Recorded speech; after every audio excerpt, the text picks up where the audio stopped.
So hello everyone. तो last lecture में हम लोग फिज़िक्स स्टार्ट कर चुके थे और ये आपका लेक्चर 2 है फिज़िक्स का। पिछले लेक्चर में हम लोगों ने कुछ मैकेनिक्स की बात करी थी, कुछ यूनिट्स की बात करी थी, एसआई यूनिट्स, कुछ कन्वर्जन की बात करी थी। कुछ याद रहे ना रहे, एसआई यूनिट ज़रूर कर लें और कन्वर्जन, ये दो इम्पॉर्टेंट है। आज हम जो टॉपिक उठा रहे हैं सैटेलाइट से स्टार्ट कर रहे हैं। तो सैटेलाइट्स होती क्या हैं? ठीक है, सैटेलाइट हर वो चीज़ जो आप कह सकते हैं सन एक प्लैनेट के चारों तरफ घूमे। ठीक है, एक प्लैनेट के चारों तरफ घूमने वाली चीज़ क्या कहलाती है? सैटेलाइट। नेचुरल भी हो सकती है, आर्टिफिशियल भी हो सकती है। ठीक है, जैसे नेचुरल सैटेलाइट कौन सी है? अगर हम प्लैनेट अर्थ की बात करें तो प्लैनेट अर्थ के लिए नेचुरल सैटेलाइट होगी आपकी मून, क्योंकि मून क्या है? मून अर्थ के चारों ओर रिवॉल्व कर रहा है, घूम रहा है। तो अर्थ की नेचुरल सैटेलाइट तो मून हो गई, बट इसके अलावा कई आर्टिफिशियल सैटेलाइट्स होती हैं जो हम अर्थ के ऑर्बिट में घुमाते हैं। पर्पस क्या होता है? पर्पस होता है हमें अर्थ पे किसी तरह से सर्विलेंसिंग कर रही है या फिर हमें नेटवर्क प्रोवाइड करना। जैसे यहाँ से रे भेजेंगे, यहाँ से रिफ्लेक्ट होगी, इस इलाके में पहुँच जाएगी। तो दूर तक अगर हमें सिग्नल भेजना है तो सैटेलाइट्स काम आते हैं, या फिर एक सर्विलेंसिंग का काम करते हैं कि यहाँ पे सैटेलाइट होगी, उस पर कैमरा लगा देंगे तो वो इस इलाके की नज़र रखेगा। तो ये कुछ काम होते हैं। तो जनरली हम देख सकते हैं वेदर फोरकास्टिंग में सैटेलाइट का काम आता है, मौसम को पहचानने में। मिलिट्री वगैरह इसको यूज़ करती हैं इनेमी व्हीकल्स की लोकेशन ट्रैक करने के लिए। GPS global positioning system, full form याद रखेंगे, पूछ सकता है। जीपीएस मतलब ग्लोबल पोजीशनिंग सिस्टम। जीपीएस ये यूएसए की टेक्नोलॉजी है। इससे क्या है, आप दुनिया में कहीं भी अपनी लोकेशन देख सकते हैं। जीपीएस टेक्नोलॉजी से आप गूगल मैप्स पे जाइए, आपकी लोकेशन वो बता देगा कि आप कहाँ हैं। तो वो जो जीपीएस डेवलप हुआ है वो इन सैटेलाइट्स की वजह से हुआ है। अच्छा, अगर जीपीएस की बात आई है तो मैं बता दूं, जीपीएस जैसी टेक्नोलॉजी इंडिया ने भी डेवलप करी है। किसने डेवलप करी है? इंडिया की तरफ से इसरो ने डेवलप करी है। अब इसमें दो चीज़ें हो गई। पहली बात, इसरो क्या है? फुल फॉर्म पूछ सकता है, याद रखेंगे। ठीक है, इंडियन स्पेस रिसर्च ऑर्गेनाइजेशन। ठीक है, तो जितना भी आप स्पेस की रिसर्च है, जितना भी सैटेलाइट्स वगैरह भेजना है स्पेस में, वो सारा काम किसका है? इसरो का है। तो इसरो ने एक टेक्नोलॉजी डेवलप की है जीपीएस लाइक, इसे कहते हैं नेविगेशन सिस्टम। तो इसरो ने हमारा इंडिया का सेल्फ मेड नेविगेशन सिस्टम बनाया है, IRNSS। ये पहले बहुत पूछा जा चुका है, यूपीएससी इस पे काफ़ी सवाल बना चुका है। IRNSS फुल फॉर्म लिख लेंगे, Indian regional navigation satellite system. ठीक है, फुल फॉर्म आ सकती है, बहुत आराम से आ सकती है। इंडिया का अपना सेल्फ मेड हमारा ये नेविगेशन सिस्टम है, Indian regional navigation satellite system, IRNSS। ठीक है, तो इसको याद रखेंगे। हो सकता है कभी ये IRNSS आपको एग्जाम में पूछ ले कि IRNSS क्या है, इसकी फुल फॉर्म बताइए, तो हम खट से बता देंगे Indian regional navigation satellite system. चलिए ठीक है, अब थोड़ा सा सैटेलाइट्स की बात कर लें। कुछ उनके ऑर्बिट पे डिपेंड करती हुई कुछ अलग अलग वैरायटीज़ ऑफ सैटेलाइट होती हैं। कोई पोलर सैटेलाइट है, कोई जियो स्टेशनरी सैटेलाइट है। जियो स्टेशनरी या फिर एक और वर्ड यूज़ होता है जियो सिंक्रोनस। ठीक है, जियो सिंक्रोनस वर्ड भी एक यूज़ होता है, ये भी सैटेलाइट होती है। ठीक है, और एक और होती है, एक होती है लो अर्थ ऑर्बिट सैटेलाइट। ठीक है, जनरली 3 ऑर्बिट्स होते हैं, एक लो अर्थ ऑर्बिट होता है, एक जियो सिंक्रोनस होता है, एक पोलर सैटेलाइट। तो ये 3 टाइप्स ऑफ ऑर्बिट हैं जो एक सैटेलाइट को दिए जाते हैं depending on their use. One by one बात करते हैं। जैसे ये क्या है? अच्छा, पहले जियो स्टेशनरी की बात करते हैं। ये जियो स्टेशनरी सैटेलाइट है। जियो स्टेशनरी की स्पेशलिटी ये है कि जियो स्टेशनरी किसी एक स्पेसिफिक पॉइंट की सर्विलेंसिंग करने के लिए हम लगाते हैं। जियो स्टेशनरी में क्या करेंगे हम अर्थ से बहुत ज़्यादा दूर पर, बहुत ज़्यादा दूरी पर एक सैटेलाइट लगा देंगे, और ये सैटेलाइट सिर्फ एक स्पेसिफिक लोकेशन की सर्विलेंसिंग करेगी। लेकिन कैसे करेगी? ये पॉइंट तो मूव करेगा क्योंकि अर्थ रोटेट करती है। तो हमने क्या करा, जो अर्थ की स्पीड है रोटेट करने की, सेम स्पीड किसको दे दी? इस जियो स्टेशनरी सैटेलाइट को दे दी। तो जैसे जैसे अर्थ रोटेट करेगी, ये सैटेलाइट भी रोटेट करेगी विद द सेम स्पीड। तो ये वाला पॉइंट हमेशा इसके सामने रहेगा और ये हमेशा इसकी सर्विलेंसिंग कर पाएगी। मान लीजिए अगर कोई पर्सन है कार से जा रहा है, ठीक है, ये कार से कोई पर्सन जा रहा है और आपको क्या करना है, इस पर्सन की सर्विलेंसिंग करनी है। तो आपको अगर इस पर्सन पे नज़र रखनी है तो आप क्या करेंगे, आप भी एक कार दौड़ाएंगे, ठीक है, विद सेम स्पीड। अगर ये v वेलोसिटी से जाएगा तो आप भी v वेलोसिटी से दौड़ाएंगे, ताकि आपके कैमरे के सामने ये पर्सन हमेशा रहे। तो उसी तरह का कुछ काम कौन कर रहा है, उसी तरह का कुछ काम ये जियो सिंक्रोनस या जियो स्टेशनरी सैटेलाइट ऑर्बिट करता है। यानी कि ये तब लगाया जाता है जब आपको किसी एक स्पेसिफिक लोकेशन को टारगेट करना हो। तो ये पर्पस हो गया जियो स्टेशनरी सैटेलाइट का, ठीक है। Used to telecast TV programs from one part of the world to another in weather forecasting in prediction of floods and droughts। तो ये सारी वेदर फॉरकास्टिंग करनी तो किसी एक स्पेसिफिक पोर्शन की करनी होगी, तो ये उसके ऊपर लगा देंगे। कहीं पर टीवी सिग्नल पहुंचाने तो एक स्पेसिफिक सिग्नल पे पहुंचाने होंगे। ऐसा तो है नहीं कि हम इंडिया में रह के अमेरिका में सिग्नल पहुंचा रहे हैं। तो जब एक स्पेसिफिक लोकेशन की सर्विलेंसिंग या एक स्पेसिफिक लोकेशन की बात आती है तो हम कौन सी सैटेलाइट यूज़ करते हैं, जियो स्टेशनरी सैटेलाइट। अब एक सैटेलाइट होती है लो अर्थ ऑर्बिट। लो अर्थ ऑर्बिट के बारे में शायद इसमें नहीं दिया होगा। लो अर्थ ऑर्बिट होती है मेन, आपका कह सकते हैं कि अगर क्लोज के सिग्नल्स, ऐसे सिग्नल्स जो बहुत दूर तक ट्रैवल नहीं कर सकते, उनको रिफ्लेक्ट बैक करने के लिए हम लो अर्थ ऑर्बिट सैटेलाइट लगाते हैं। ये भी जियो स्टेशनरी की तरह होती है, लेकिन थोड़ा सा डिफरेंस होता है। जैसे लो अर्थ ऑर्बिट जियो स्टेशनरी की स्पीड से नहीं घूम रही है, प्लस लो अर्थ ऑर्बिट थोड़ा सा क्लोज होती है अर्थ के, ठीक है। अर्थ के क्या होती है, क्लोज होती है लो अर्थ ऑर्बिट। तो जियो स्टेशनरी आप देख सकते हैं वाइड एरिया कवर करेगा, क्योंकि जितना आप दूर ले जाएंगे उतना एक वाइड एरिया कवर करेगा। लो अर्थ ऑर्बिट आपका बहुत वाइड एरिया नहीं कवर करेगा, कोई लोकल एरिया कवर करेगा, ठीक है। तो कोई लोकल एरिया कवर करना होता है तो हम लो अर्थ ऑर्बिट सैटेलाइट लगाते हैं। अब एक होता है कि अगर आपको पूरी अर्थ कवर करनी है, ठीक है, अगर आपको पूरी अर्थ कवर करनी है, लाइक इन जीपीएस। जीपीएस में हमें क्या करना है, हमें पूरी अर्थ कवर करनी है, तो उसके लिए हम पोलर सैटेलाइट लगाएंगे। ये क्या होगी, ये हमारा नॉर्थ पोल है, ये साउथ पोल है, तो ये क्या होगी, नॉर्थ पोल से साउथ पोल की तरफ रोटेट करेगी, ऐसे रिवॉल्व करेगी।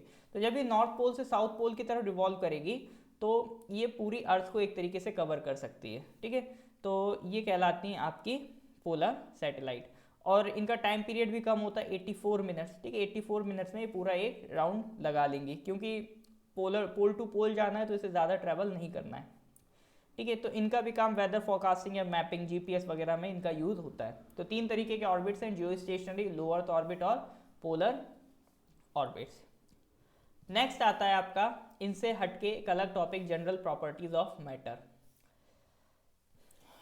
तो सबसे पहले हम बात करेंगे प्रेशर की। प्रेशर का सिंपल सा एक फॉर्मूला होता है, फोर्स पर यूनिट एरिया। लेकिन ये मतलब क्या है, फोर्स पर यूनिट एरिया। तो जैसे कि मान लीजिए फोर्स तो सबने फील किया होगा। जैसे अगर ये दीवार है, आप इस पे ऐसे हाथ लगाएं तो आप क्या कर रहे हैं, इस दीवार पर फोर्स लगा रहे हैं, ठीक है। तो फोर्स तो हम सबने फील किया है, बट प्रेशर क्या है, प्रेशर भी तो एक तरीके का फोर्स ही है। अगर मैं मान लीजिए कोई सरफेस है, इस पर यूनिफॉर्मली फोर्स लग रहा है, ठीक है, इस सरफेस पर यूनिफॉर्मली फोर्स लग रहा है। तो अगर मैं इस पार्टिकुलर एरिया की बात करूं, ठीक है, अगर मैं इस पार्टिकुलर एरिया की बात करूं और मैं पूछूं इस एरिया में कितना फोर्स लग रहा है, तो वही हो जाएगा आपका प्रेशर। प्रेशर भी एक तरीके का फोर्स होता है, बट ये एक यूनिट एरिया पे लगने वाला फोर्स है, ठीक है। अगर मान लीजिए मैं ये वाला एरिया ले लूं और ये एरिया है 1 मीटर स्क्वायर, ठीक है, तो 1 मीटर स्क्वायर पे जो फोर्स लगेगा वो क्या होगा, प्रेशर। क्योंकि एरिया अगर आपने 1 कर दिया तो प्रेशर किसके इक्वल हो गया, फोर्स के इक्वल हो गया। तो हर 1 मीटर स्क्वायर पे लगने वाला फोर्स क्या कहलाता है, प्रेशर। तो प्रेशर भी एक तरीके का फोर्स ही है जो पर यूनिट एरिया दर्शाता है।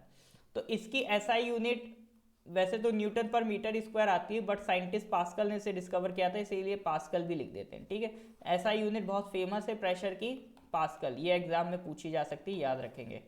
एटमॉस्फेरिक प्रेशर को मेजर करने वाली डिवाइस, बैरोमीटर। इस तरह के सवाल बहुत कॉमन है, आराम से आ जाते हैं। एटमॉस्फेरिक प्रेशर मेजर करने वाली डिवाइस बैरोमीटर, ठीक है, ये याद रखेंगे।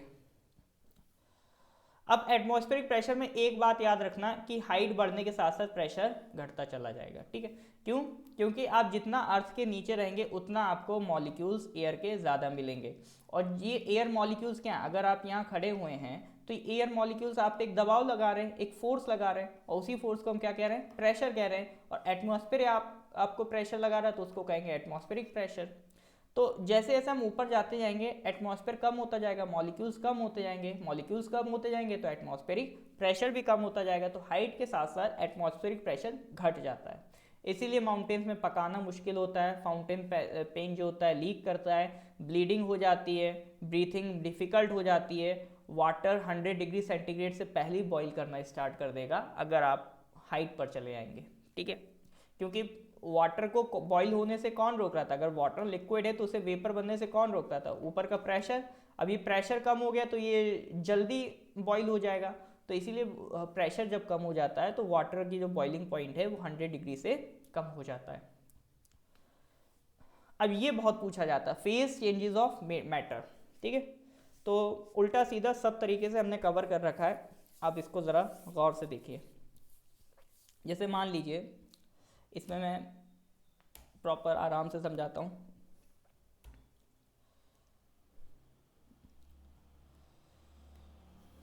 फॉर एग्जाम्पल आपके पास आइस है, 0 डिग्री सेंटीग्रेड आइस, ठीक है।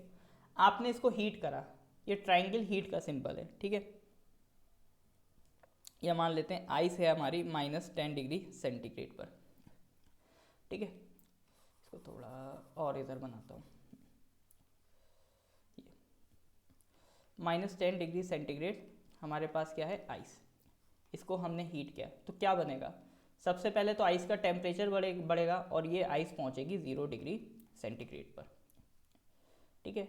तो इस केस में आपका क्या हुआ, टेम्परेचर राइज हुआ, क्योंकि -10 से टेम्परेचर कितना पहुँच गया, 0 डिग्री पहुँच गया। बट ये आइस तो अभी भी है, ठीक है।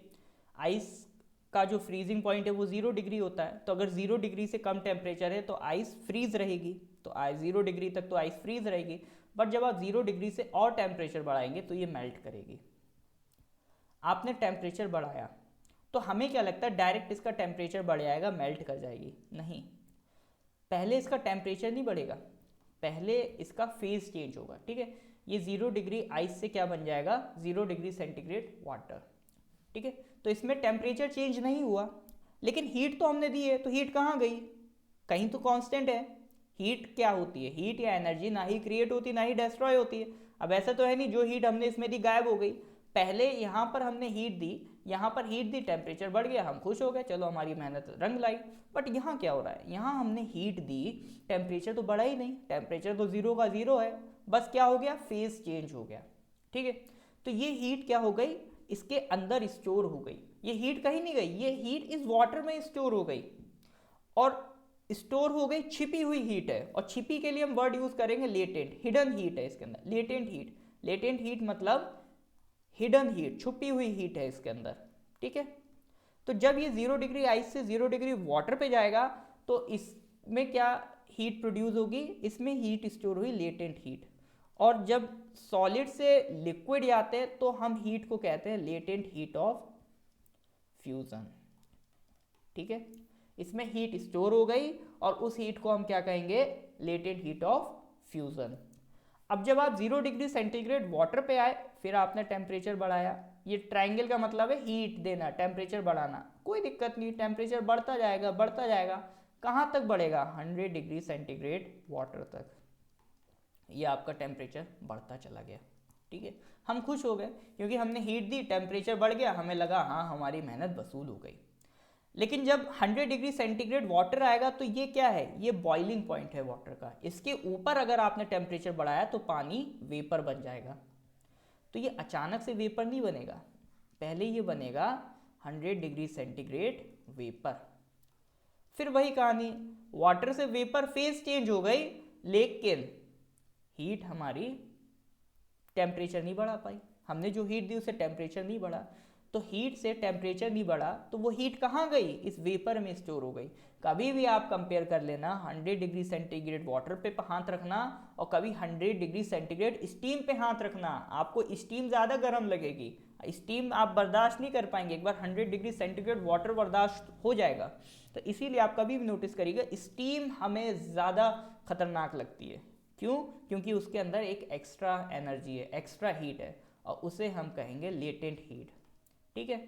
और ये पानी क्या हो गया, वेपर बन गया, वेपराइज हो गया, तो इसको कहेंगे लेटेंट हीट ऑफ वेपोराइजेशन।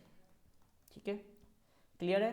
सबसे पहले आइस से 0 डिग्री पे आए, टेम्परेचर बढ़ा, फिर 0 डिग्री आइस 0 डिग्री वाटर बना, तो क्या हो गया, लेटेंट हीट ऑफ फ्यूजन। और 0 डिग्री वाटर 100 डिग्री वाटर में बढ़ गया, टेम्परेचर हीट बढ़ाने पे और हीट बढ़ाई तो वो वाटर से वेपर बन गया at 100 degree centigrade. Temperature change नहीं हुआ है, हीट हमने दी, हीट देने से क्या हो गया, लेटेंट हीट ऑफ वेपराइजेशन उसके अंदर स्टोर हो गई। अब आप इसको और हीट करो, अब आपका टेम्परेचर बढ़ेगा, और हीट करोगे आपका टेम्परेचर बढ़ता चला जाएगा, फिर वो सुपर सैचुरेटेड स्टीम बनती, वो हमारे काम की नहीं है। ठीक है, तो हमारे काम की कितनी है, हमारे पास एक चीज़ थी जो हमारे काम की है, सुन लीजिए, हमारे काम की क्या है, हमारे पास ये एक सॉलिड था 0 डिग्री आइस, ये बन गया लिक्विड। ठीक है, और ये लिक्विड क्या बन गया, ये लिक्विड यहाँ पर बन गया गैस। ठीक है, तो सॉलिड से लिक्विड से गैस, तो 3 कन्वर्जन हमने देखे। ये फेस चेंज जहाँ पर भी होगा, जैसे सॉलिड से लिक्विड हुआ, और जब आप देखेंगे कि लिक्विड से गैस बन रहा है, तो लिक्विड से जब गैस बनेगा तो आपका क्या होगा, जब आपका लिक्विड से गैस बनेगा तो आपका लेटेंट हीट जनरेट होगा, लेटेंट हीट ऐड होगा। तो लेटेंट हीट कब आती है, जब आपका फेस चेंज हो रहा हो। अब इनके कुछ नाम दे दिए गए हैं। फॉर एग्जाम्पल, जब सॉलिड से लिक्विड आते हैं, ठीक है, सॉलिड से लिक्विड आते हैं तो उसे क्या कहते हैं, मेल्टिंग। ठीक है, उसे क्या कहेंगे, मेल्टिंग कहेंगे। लिक्विड से गैस जाते हैं, तो लिक्विड से अगर आप गैस जाते हैं तो उसको क्या कहेंगे, उसको कहेंगे वेपराइजेशन। ठीक है, और गैस से अगर आप सॉलिड में चले आए तो उसे कहेंगे डिपोजिशन। फॉर एग्जाम्पल आप इधर आ जाइए, अब देखिए, सॉलिड था, सॉलिड से लिक्विड गए, मेल्टिंग, लिक्विड से गैस गए, लिक्विड से गैस गए, उसे वेपराइजेशन भी कह सकते हैं या इवेपोरेशन भी कह देते हैं। और गैस से सॉलिड में आए तो डिपोजिशन। अब उल्टा कर दीजिए कि गैस से चलिए, गैस से अब मान लीजिए ये स्टीम थी, इसको हमने ठंडा करा, ठंडा करा तो गैस क्या होगी, कंडेंस हो गई, लिक्विड बन गई, तो वो कहलाएगा कंडेंसेशन। और जब ये लिक्विड को और ठंडा करा, ये आइस बन गया, सॉलिड में चले गए, तो ये क्या कहलाएगी, फ्रीजिंग। और जब सॉलिड से आपका डायरेक्ट गैस बनता है तो वो कहलाता है सब्लिमेशन। ठीक है, तो ये कुछ प्रोसेस से पूछ लेता है व्हाट इज सब्लिमेशन, या पूछ लेगा phase change of liquid to gas is called, तो लिक्विड से गैस में क्या कहलाता है, इवेपोरेशन। ठीक है, तो इस चीज को याद रखेंगे। अगर आप लिक्विड से सॉलिड फ्रीजिंग, सॉलिड से गैस सब्लिमेशन, गैस से लिक्विड कंडेंसेशन। मेरे साथ रिपीट करिए, लिक्विड से सॉलिड, तो लिक्विड से सॉलिड फ्रीजिंग, सॉलिड से गैस सब्लिमेशन, गैस से लिक्विड कंडेंसेशन। तो इस तरह से घुमा फिरा के आपको ये चीजें याद रखनी है। ये वही लेटेंट हीट ऑफ सब्लिमेशन, दोनों हीट्स को मिला दें तो वो क्या कहलाती है, लेटेंट हीट ऑफ सब्लिमेशन। या फिर कह सकते हैं अगर सॉलिड से वेपर में जा रहे हैं तो डायरेक्ट अगर फेस चेंज हो जाएगा तो कौन सी लेटेंट हीट आएगी, latent heat of sublimation. Latent heat of fusion हमने देख लिया, वेपराइजेशन देख लिया। तो ये फेस चेंज से सवाल आ जाते हैं, इसलिए मैंने इसको थोड़ा अच्छे से समझा दिया है। चलिए आगे बढ़ते हैं। आगे का टॉपिक है वेव्स, नॉट सो इम्पॉर्टेंट, कुछ खास काम नहीं आने वाला है आपके, बट फिर भी एक बार देख लेते हैं। वेव्स होती क्या है, वेव्स एक तरीके का डिस्टर्बेंस होती हैं, एक तरीका होता है एनर्जी ट्रांसफ़र करने का। ठीक है, एक जगह से दूसरी जगह आपको एनर्जी ट्रांसफ़र करनी है तो आपका क्या काम आएगा, वेव्स काम आएगा। या फिर आप कह सकते हैं वेव्स एक तरीके की डिस्टर्बेंस है। तो अलग अलग तरीके से हम वेव्स को डिफाइन करते हैं। जैसे मान लीजिए साउंड क्या है, साउंड भी एक तरीके की वेव है। साउंड में क्या हो रहा है, आप कुछ बोल रहे हैं, ठीक है, आपने कुछ बोला तो यहाँ की एयर ने अपनी एनर्जी इधर मॉलिक्यूल्स को ट्रांसफर कर दी, इन मॉलिक्यूल्स ने इन मॉलिक्यूल्स को, तो इधर एनर्जी ट्रांसफर होते होते आपने क्या करा, एक डिस्टर्बेंस क्रिएट कर दिया, और इसी डिस्टर्बेंस को हम वेव कहते हैं। तो यहाँ पर जो आपका एक ईयर बना देता हूँ मैं, ये नहीं तो सेम बन गया, तो एक ईयर होगा, तो ये इस तक आपकी बात पहुँच जाएगी। ठीक है, ये डिस्टर्बेंस आपके कैसे पहुँच जाएंगे, आगे तक पहुँच जाएंगे। तो बहुत ज़्यादा दिमाग नहीं लगाना है इसमें, बस 2 तरीके की वेव्स हैं, मैकेनिकल और इलेक्ट्रोमैग्नेटिक। जिनको मीडियम चाहिए वो मैकेनिकल, लाइक साउंड। साउंड अगर वैक्यूम में ट्रैवल कराए नहीं करेगी। साउंड क्यों ट्रैवल करती है? क्योंकि एयर मिलती है उसे, तो एयर मीडियम होता है साउंड ट्रैवल करने का। इवन साउंड जो होती है सॉलिड में सबसे ज़्यादा तेज ट्रैवल करती है, और सॉलिड लिक्विड गैस में स्पीड ऑफ साउंड किस में सबसे ज़्यादा होगी? सॉलिड में, देन लिक्विड, देन गैस में। ये भी पूछ लेता है, याद रखेंगे। तो वो वेव्स जिनको मीडियम चाहिए मैकेनिकल वेव्स, जिनको मीडियम नहीं चाहिए इलेक्ट्रोमैग्नेटिक वेव्स। मीडियम चाहिए उसमें भी दो तरीके की वेव्स हैं, लॉन्गिट्यूडनल, ट्रांसवर्स वेव्स। ये डिपेंड करता है उनकी ज्योमेट्री पे। तो लॉन्गिट्यूडनल वेव्स का एक एग्जांपल याद रखिए, साउंड वेव्स। साउंड वेव्स किसका एग्जांपल है? लॉन्गिट्यूडनल वेव्स का। और वाटर वेव्स किसका एग्जांपल है? ट्रांसवर्स वेव्स का। इलेक्ट्रोमैग्नेटिक वेव्स कौन सी होती है? जैसे लाइट है, microwave, infrared, X ray, ultraviolet, radio waves. ये कौन सी वेव्स होती है? ये होती हैं electromagnetic waves that do not require a medium. ये एक डायग्राम है। ट्रांसवर्स वेव्स कौन सी होती हैं? जो इस तरह से चलती हैं, यानी इनका जो पार्टिकल होता है, इनके पार्टिकल ऊपर उठेंगे फिर नीचे गिरेंगे, फिर ऊपर उठेंगे फिर नीचे गिरेंगे, ठीक है। लेकिन जो लॉन्गिट्यूडनल वेव्स होता है उसमें ऐसा नहीं होता है। उसमें क्या होता है? उसमें काइंड ऑफ स्प्रिंग की तरह मूवमेंट होगा। इधर कम कंप्रेशन होगा, इधर ज़्यादा कंप्रेशन, इधर कम कंप्रेशन हो रहा, इधर ज़्यादा कंप्रेशन, ठीक है। तो इस तरह से वेव्स आपका ट्रैवल करती है। साउंड वेव इसी तरह से ट्रैवल करती है। लॉन्गिट्यूडनल वेव का एक एग्जांपल है साउंड वेव। इलेक्ट्रोमैग्नेटिक स्पेक्ट्रम, ठीक है। तो थोड़ा सा वेवलेंथ का आइडिया रखिए, ठीक है। वेवलेंथ का कैसे आइडिया रखेंगे? देखिए, या तो वेवलेंथ की आप वो याद कर सकते हैं, क्या कहते हैं, सीक्वेंस, या फिर फ्रीक्वेंसी की। जो वेवलेंथ की होगी वही फ्रीक्वेंसी की अपोजिट होगी, यानी जिस वेव की वेवलेंथ सबसे ज़्यादा होगी उसकी फ्रीक्वेंसी सबसे कम होगी, ठीक है। वेवलेंथ और फ्रीक्वेंसी उल्टा रिश्ता होता है इनका। वेवलेंथ और फ्रीक्वेंसी का उल्टा रिश्ता होता है। अगर मैं मान लूँ ABC, अगर मैं कहूँ A की वेवलेंथ सबसे ज़्यादा है, फिर B, देन C, अगर मैं वेवलेंथ की बात करूँ। बट अगर मैं फ्रीक्वेंसी की बात करूँगा तो आप इसको उल्टा कर देंगे कि फ्रीक्वेंसी सबसे ज़्यादा C की होगी, फिर B की, फिर A की। मतलब जिसकी वेवलेंथ जितनी ज़्यादा, फ्रीक्वेंसी उतनी कम। तो इसलिए या तो वेवलेंथ की सीक्वेंस याद कर लीजिए या फ्रीक्वेंसी की। एग्जैक्ट याद करने की ज़रूरत नहीं, बस सीक्वेंस याद करिए। मतलब सबसे ज़्यादा वेवलेंथ किसकी है? रेडियो वेव्स की, फिर माइक्रोवेव, फिर इंफ्रारेड, फिर अल्ट्रावायलेट, फिर एक्सरे, फिर गामा रेस, ठीक है। और ये इंफ्रारेड और अल्ट्रावायलेट के बीच आपको कौन मिल जाएगा? लाइट मिल जाएगी, विजिबल लाइट मिल जाएगी, ठीक है। तो रेडियो वेव की सबसे ज़्यादा वेवलेंथ है, फिर माइक्रोवेव, फिर इंफ्रारेड, फिर अल्ट्रावायलेट, फिर एक्सरे, फिर गामा रे। मतलब वेवलेंथ सबसे कम किसकी है? गामा की, ठीक है। सबसे कम वेवलेंथ किसकी है? गामा की। और जितनी कम वेवलेंथ उतना खतरनाक, ऐसा भी देख सकते हैं। गामा बहुत खतरनाक होती है, इसीलिए इसकी वेवलेंथ बहुत कम होती है। एक्सरे भी होती है बट गामा के कंपेयर में इतनी खतरनाक नहीं होती, तो इसकी भी वेवलेंथ है अच्छी खासी कम है, ठीक है। अल्ट्रावायलेट की वेवलेंथ, इसकी भी वेवलेंथ कम होती है, ये भी खतरनाक है। फिर इंफ्रारेड भी खतरनाक, फिर माइक्रोवेव, फिर रेडियो वेव्स इतना नुकसान नहीं करती हैं, ठीक है। रेडियो वेव ज़्यादा आपको नुकसान नहीं करेंगी। फिर फ्रीक्वेंसी की अगर हम बात करें तो इसका अपोजिट, सबसे ज़्यादा फ्रीक्वेंसी आपको किसकी मिलेगी? गामा रेस की, ठीक है। और सबसे कम फ्रीक्वेंसी रेडियो वेव्स की। तो आप जैसे चाहें याद करें, बट एक सीक्वेंस किसी एक को पकड़ के याद कर लें। मान लीजिए वेवलेंथ से याद कर ली कि सबसे ज़्यादा वेवलेंथ होती है रेडियो वेव्स की, देन माइक्रोवेव्स की, ठीक है। Radio waves, then microwaves, then infrared waves, then ultraviolet waves, then X ray, then gamma, ठीक है।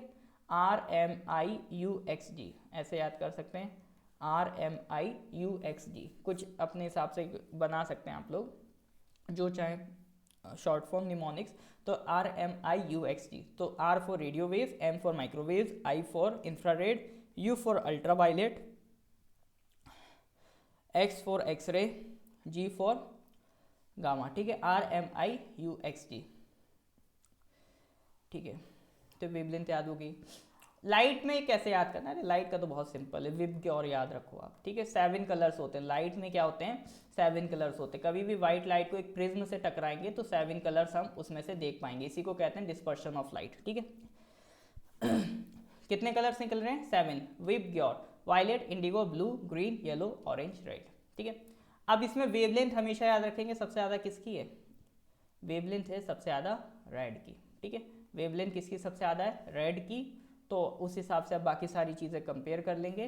तो रेड की वेवलेंथ सबसे ज़्यादा है, इसीलिए रेड लाइट को हम यूज़ करते हैं। जितनी वेवलेंथ होगी उतना ही वो फोकस्ड होगी, जितनी लाइट की वेवलेंथ होगी, ठीक है, उतना ही वो कम भटकेगी। ये हमेशा याद रखेंगे, जितनी ज़्यादा वेवलेंथ होगी लाइट की उतना ही वो कम भटकेगी, बिल्कुल सीधी चलते आएगी, ठीक है। वेवलेंथ कम हो जाती फिर वो भटकती ज़्यादा है, वेवलेंथ ज़्यादा है तो वो भटकेगी कम, सीधी चलती आएगी। तो रेड की वेवलेंथ इन सब में सबसे ज़्यादा होती है, इसीलिए हम लोग ट्रैफिक सिग्नल में क्या लगाते हैं? रेड लाइट लगाते हैं, ठीक है। कोई भी इमरजेंसी सिग्नल होता है उसमें रेड लाइट लगाते हैं ताकि स्कैटरिंग ना हो, वो भटके नहीं, बिल्कुल सीधा जाए पॉइंट पे।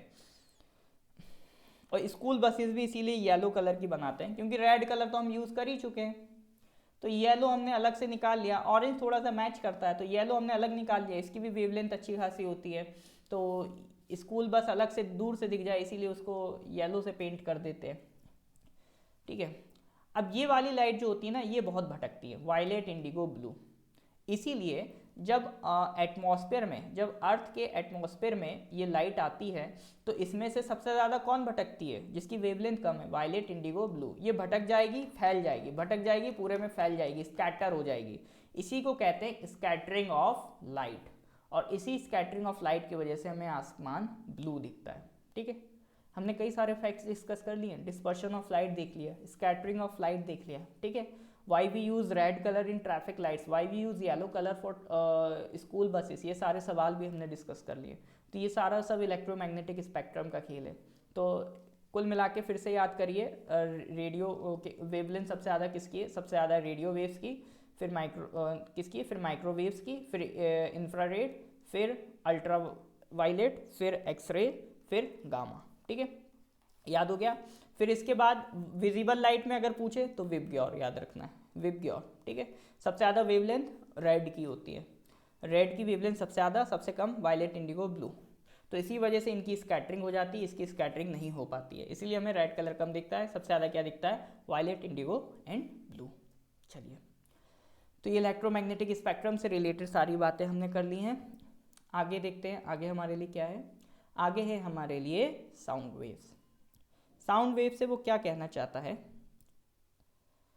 साउंड वेव से जनाब कहना चाहते हैं कि साउंड वेव्स कैसी वेव्स है? Longitudinal, mechanical waves. याद करिए कौन सी वेव्स हैं? लॉन्गिट्यूडनल है, पढ़ा था। साउंड वेव्स कौन सी वेव्स हैं? लॉन्गिट्यूडनल। लॉन्गिट्यूडनल में भी कौन सी है? मैकेनिकल है। Mechanical, longitudinal waves.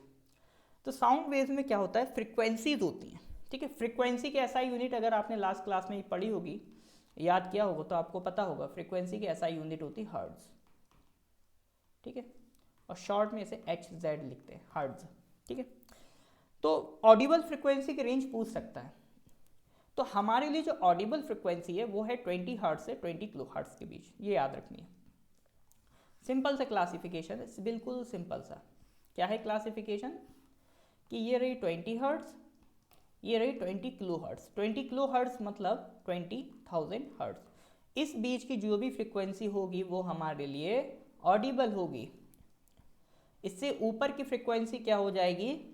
अल्ट्रासाउंड, उसे क्या कहेंगे? अल्ट्रासाउंड। और इससे कम की फ्रीक्वेंसी उसको कहेंगे इंफ्रासाउंड, ठीक है। अल्ट्रासाउंड को आपका कौन सुन लेता है? बैट्स वगैरह सुन लेते हैं।